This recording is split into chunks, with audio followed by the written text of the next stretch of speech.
Hello, everybody. This is Mitchell Prettyman from Love and Knowledge. Thank you for joining us today. It's our 6th episode. A lot of things are going on in the world right now that just cannot be ignored. Like many of you, I've seen the suffering of this world firsthand. The advent of an interconnected world has thrown into stark relief the atrocities this world has to offer. We were not made to see this amount of pain. Many of us are forced to turn away. Our hearts too heavy with our own responsibilities and burdens that we cannot bear to look. Too taxed by modern society's cost to live that a feeling of powerlessness to help others and change this world seems an ocean too far. That is why I speak to you today. The level of death and destruction inflicted on Palestine by Israel has overwhelmed these feelings in me. I sang once before to remember and commemorate the Armenian genocide, an event that happened before I was born. Something I never had to witness, but those in the crowd had felt through generations of sorrow. We stand on the precipice yet again. People that experienced genocide not 2 generations ago, that should know better, inflict the same atrocities on their fellow Semites. Tens of thousands of children have been systemically slaughtered, not for retaliation, but for greed.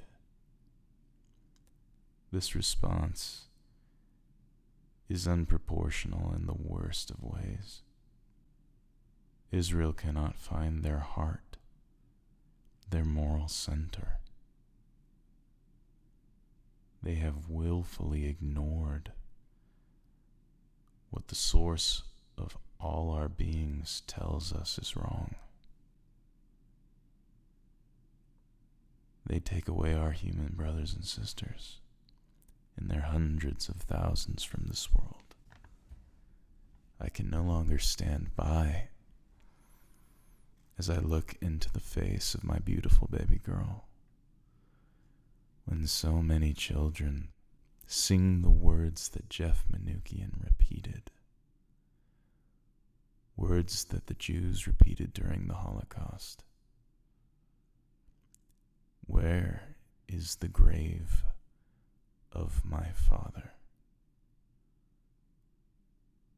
Why, God, have you taken my family from me?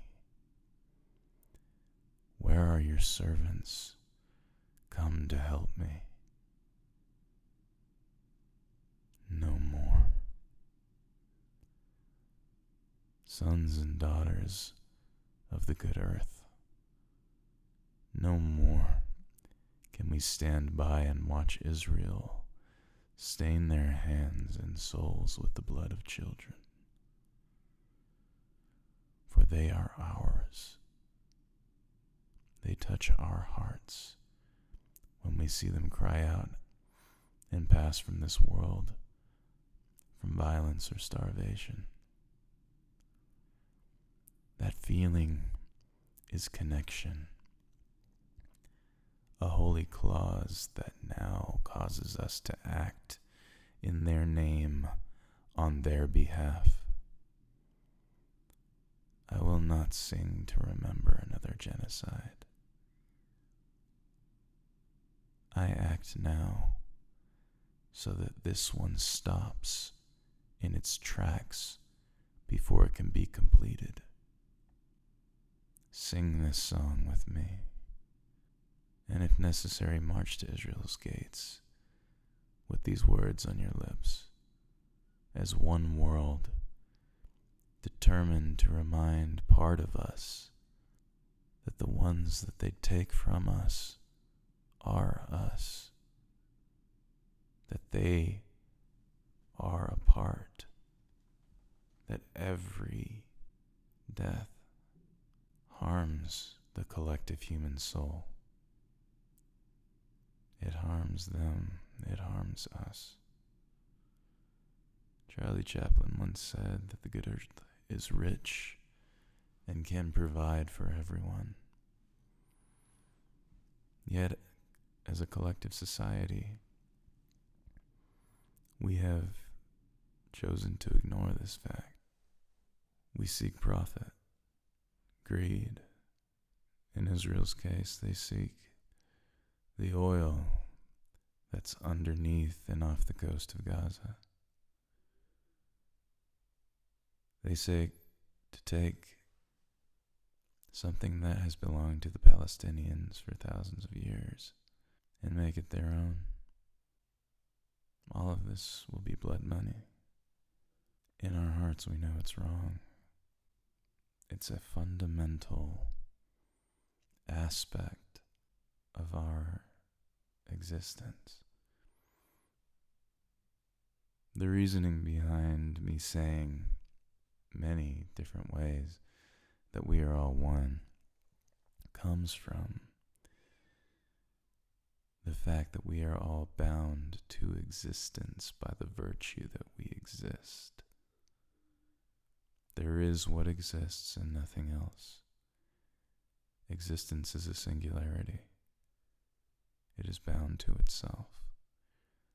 The divisions within it are mere mathematical patterns, nothing more. And when the function has completed itself, those patterns become the source code again, becomes the unobstructed energy, the unity. We are here because life is a part of a cycle in all of this. We are here to experience everything that can be experienced. We're a mathematical directive, yet we have soul, we have awareness. And when I see what we have made of the playground that we've been given, turning many parts of it into a hell, taking so many hugs and kisses, so much presence and love from the children of this world, from the parents, the brothers, the sisters, sons, daughters. I wonder why. Why in our agency have we decided to walk this path? We have the capacity to make this world a paradise, yet we choose to walk some of the darkest timelines. And for what? When we have so much technology, so many different innovations that could stop all scarcity and suffering. When we can grow hemp and make over 22,000 different products. When we can desalinate the oceans and make the world a garden. When we can harness atmospheric electricity.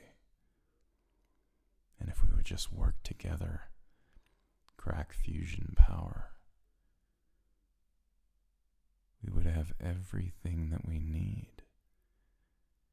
Even graphene, one of the newest things that's been created, can be used to replace many different metals. Just give it different resistances to create different potentials. I don't know how many of you are electricians out there, but this can be done. It's like hemp can be used to make diesel, or biodiesel. You can literally grow oil. And yet, so many different countries for power, wealth, status, choose to keep the world, or most of it, in poverty, while a minuscule percentage enjoys more than they can ever truly experience in a lifetime. That's how cancer works. A fraction of the cells enjoying more resources than they need, dividing out of control, creating more of itself, until eventually the organism dies. How many times across history has humanity risen and fallen? We look to our past and can remember almost nothing, yet we are left with monuments to our greatness, carved in the stone. Egypt, Sumeria, the monoliths in South America, the monoliths being discovered in Europe, sunken off the coast of Japan. Humanity has been great and has fallen due to a refusal to acknowledge that love is why we're here. Love, above all other things, is the force that should be at the forefront of every heart. We are truly one being, experiencing ourselves through many eyes. Why is it that we forget this? Perhaps we don't wish to see what lies beyond the veil because we haven't learned to love ourselves in our entirety. That the illusion is preferable to the truth. We can love each other, can care for each other no matter what the other looks like, no matter how they worship, exist, and praise this existence. We all have that source inside us. Some call it God, some call it the universe, the common denominator of existence. And it is when we channel this knowledge from mind into heart, letting it flow from heart into mind, that our greatest feats are accomplished, that our happiest periods in time are met. We stand on the precipice yet again. In the Bhagavad Gita, there were points of high technology, vimanas, all sorts of things that gave ease to life, and also some of the worst. There was a city that was destroyed by a weapon that shone like the sun, and anyone that went to the city that had been destroyed in an instant died afterwards. What does that sound like to you? It sounds to me like a nuclear weapon. We seem to rise and become arrogant, disconnected, haughty. That's why spirituality, religion, all of these things, these traditional aspects of society remain fundamentally poignant to humanity, because we know that if we forget the morality and understanding behind existing in what one can call righteousness, i.e., the things that support life operating in conjunction with itself. If we forget these principles, society fails and dies, like so many different times before, when it doesn't have to. We could go on, explore new worlds, explore within and without. Make spirituality not just a concept, but a science, utilizing our understandings to produce evolution, creating naturally from the world, in a society where providing for and incorporating everyone into a cohesive unit, utilizing all of our talents in conjunction with each other to produce the greatest effects. What could humanity do if we didn't have to constantly try to survive from day to day? The mastery of feeling and thought would be astounding. Our innovations would take us to the stars, would help us pierce the veil within and draw knowledge from the core of all of our existence to create wonders in this world, instead of living the same old, sad story that we are replaying right now. Israel and Palestine are a symbol of the strong force and the weak force in us, playing out their dynamic, one crushing the other mercilessly, because it has chosen not to acknowledge the relationship and connection between the two. Just like any duality, any force, weak, strong, male, female, black, white, up, down, positive, negative, yin and yang, they fundamentally have a purpose. And to destroy somebody so utterly that you would even target their children means that you've completely forgotten your connection to them. One time, I was dancing out in the desert with many of my friends, and I had a vision. As I was weaving my hands together in cycles, I was instantly this galactic God, this galactic creating force, and I was weaving and spinning galaxies into being. This was years ago, almost 10 years ago. And as I was weaving,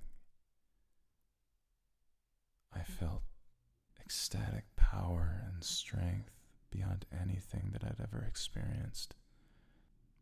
Being able to create at will and understand the import of every little motion, creating strings of incidences that would play out over billions and billions of cycles. But I became aware of someone calling out within the galaxy that I was creating. And it was a little Palestinian boy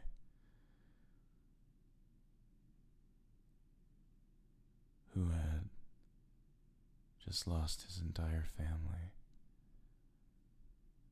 And this was before I even truly understood this conflict. When I was ignorant and unconcerned, yet this this came into my mind 10 years ago. And as I became aware of this boy, I became him. I felt every emotion that he was going through. The helplessness, the loss, the fear,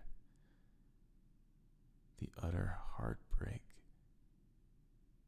and emptiness of having everything that you love, every arm, every hand, every heart that would give you a hug,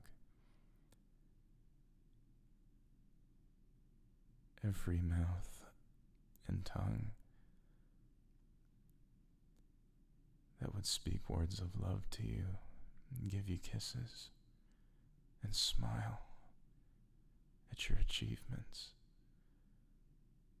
laugh at your jokes, frown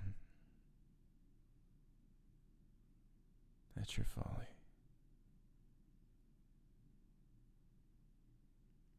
All of that stripped away in an instant. And I sank to my knees right there on the dance floor. It was so very real.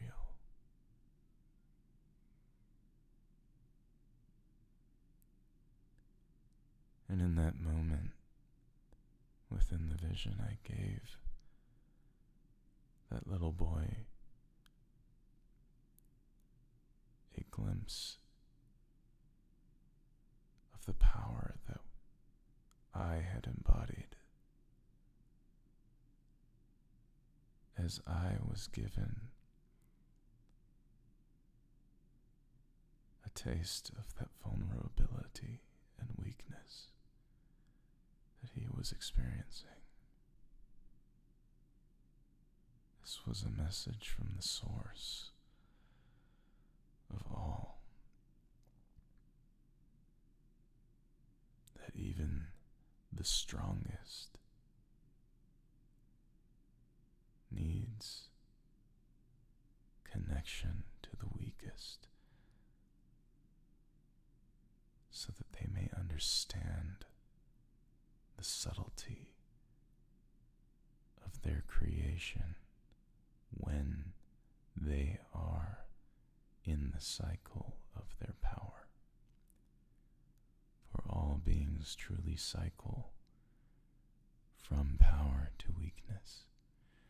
Weakness, the thing that we fear, but also it is the state that we embody when we transform. It is essential. The bravery of this people that still believes in their connection to God, to the One. Again, we have many different names for the connection between all of us. Please choose yours and put it in this place. These words are meant for all of you. Strength is the creative force. Weakness, the experiential.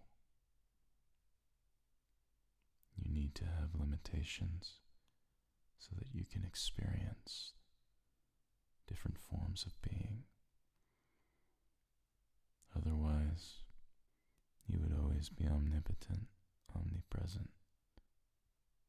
And I'm speaking from the point of view of a God, or at least a very powerful portion of ourself.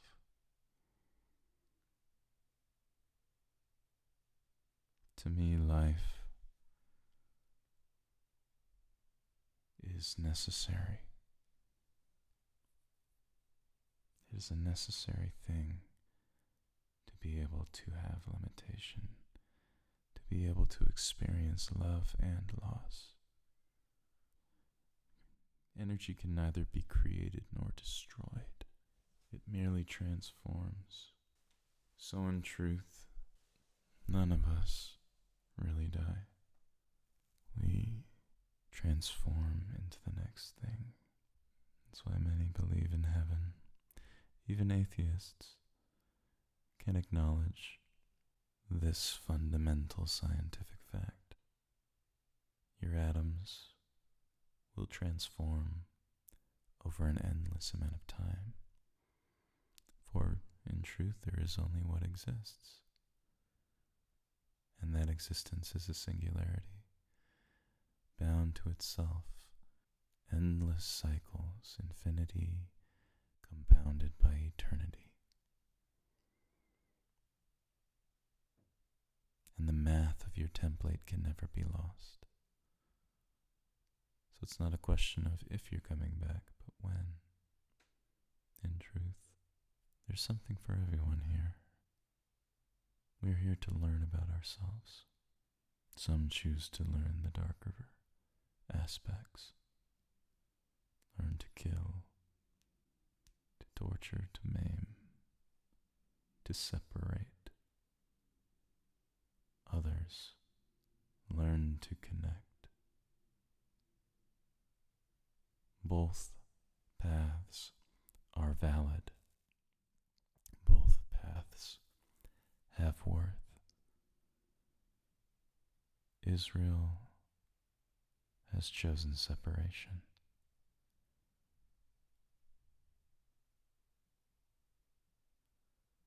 To a very high degree.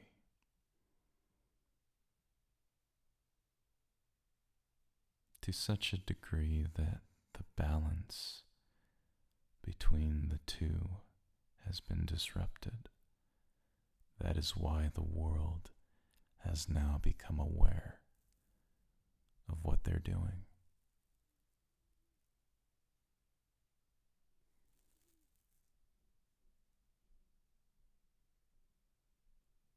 The balance needs to be restored. They can find it in their heart no matter what has been done. For the Palestinians also chose separation. But to say that the response is proportional is laughable. This genocide must end. You all know it in your hearts. You feel it in your minds. It has started to become hard to enjoy living when these endless conflicts, Ukraine, all across Africa, Palestine, it has become difficult to the nth degree to love living life when so many others will never open their eyes again to their friends and family. We can do better. We are smarter, more connected than ever. We must learn again to look inside and see with the heart. We must learn to bring the brain and the heart into coherency and act as one to maintain the vision of a balanced world. Palestine and Israel can exist together. They choose not to. In America, it seems that things are rough, but the more I travel, the more I realize that a lot of that's news. Not to say it doesn't exist in any respect, but we're actively doing the work of integrating every culture on the planet. Yeah, it's going to come with some fallout, but we've only been around for 300 years. And yet, we have accomplished so much. And despite our differences, for the most part, we're getting along.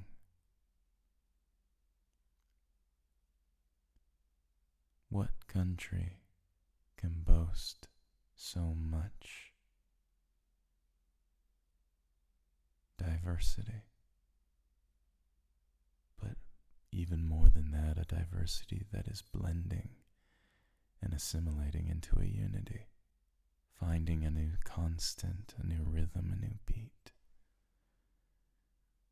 singing a new song for the men and women of America, of the United States. We have to put pressure on our leaders. We have to make them understand that this globalist agenda is not how unity will be achieved. A one world government, yet morally defunct. Unity comes from love. To control the world so that only a few may benefit only ends in one thing. The math of morality has a fractal nature. If you control and consume instead of connect and generate, the fractality of everything is when there is nothing left to control, when you have it all, the only thing left to consume is yourself, because at that point, that's all you know how to do. That is why power corrupts, because holding on to the power without purpose is chaos. And that is what has happened over and over and over again. That is why every empire that has been forged in blood ends in blood. That's why our stock market, it's like the buck always gets past the risk, the fall always gets passed to someone else. And while you may not, as the winner, experience that, another part of you does. But at what point are you going to acknowledge that if consciousness unifies at some point, that you're going to experience that? The concept of karma is a mathematical rebound. That rebound will always come back on you just like a ripple. It's like you're going to need to understand what you did. We all know at the end of life, people talk about, oh, I saw everything that happened. I saw everything that I did. I felt what other people felt because of what I did. It's a review. And some souls are so lost in the illusion of reality that they refuse to acknowledge that that is a very real part of our experience here. To learn that during your lifetime is a part of what we call the awakening. To recognize that all those others are just parts of you, reflections of you. They are sovereign reflections of you, and that is a very important distinction to make. Because if you don't, you just be like, well, those are parts of me, then I should be able to tell them what I'm going to do. Just like in South Park, when Cartman was like, well, she's my mom. I can do what I want with her. It's like you've got a part of it, but you don't got the whole thing. Because that sovereign part, it's like you gave I shouldn't say you, the source, the supreme ultimate, is what they call it in the Tao. But the source of all, it's us when we're fully connected within unity, everything aligned. It gave that piece of yourself the same sovereignty that you have. Every Palestinian is sovereign. Every Israeli is sovereign. Every member of the world is sovereign that can boast consciousness, awareness of self. At the end of the day, that must be respected. When are we going to learn this lesson, guys? It's staring us right in the face again. When are we going to raise our voices and say no more? In X-Men, one of my favorite lines, always the same, and now all this, no more stones, no more spears, no more slings,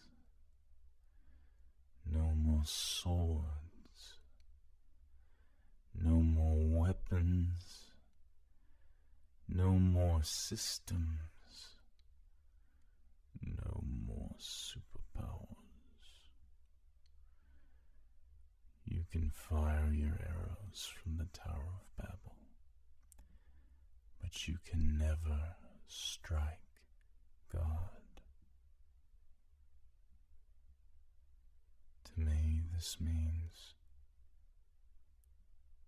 that we need to lay down our weapons, that we can find a way. Because at the end of the day, when we overcome our ego and recognize our connectedness to each other, we become one. Not a single one of our differences can strike the unity of the supreme ultimate God that exists within all of us. Or something like that. We can live in peace, and we can experience wonder and that feeling of power through acts of creation instead of destruction. Isn't that a novel concept? Education has never been more readily available. We have the web, we have burgeoning AI, which is a whole other topic in and of itself, which we'll get to.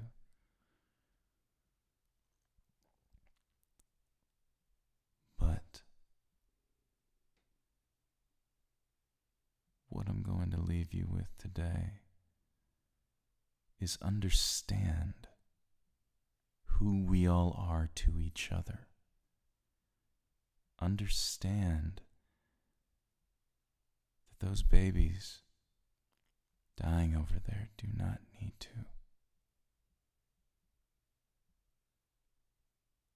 They deserve life and love just like the rest of us. And it is up to us to stand up to those who would separate themselves, who would choose destruction over creation. We are just as powerful, and we need to stand up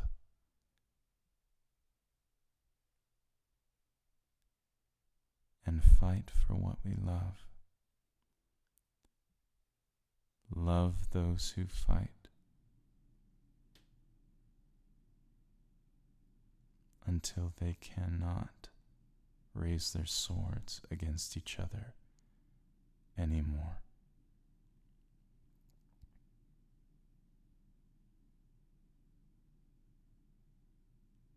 Listen to this over and over again. I promise you, you will find truth in these words. These are messages from the one source inside us all.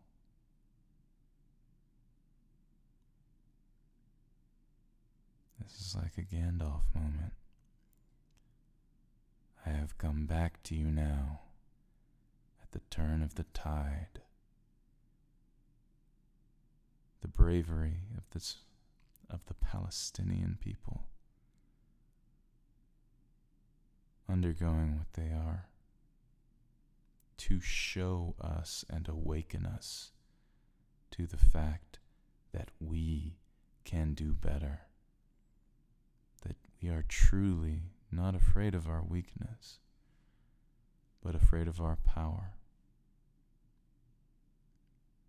the power to shape and create reality.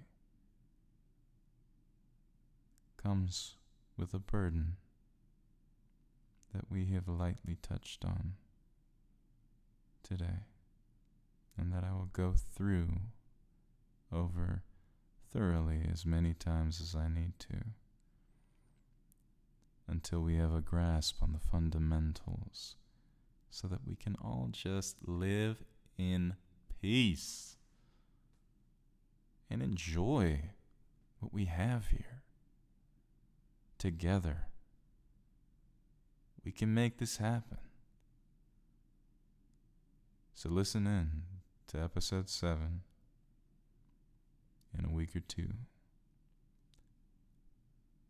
I've been your host, Mitchell Prettyman. You can call me Mitch. And this is Love and Knowledge.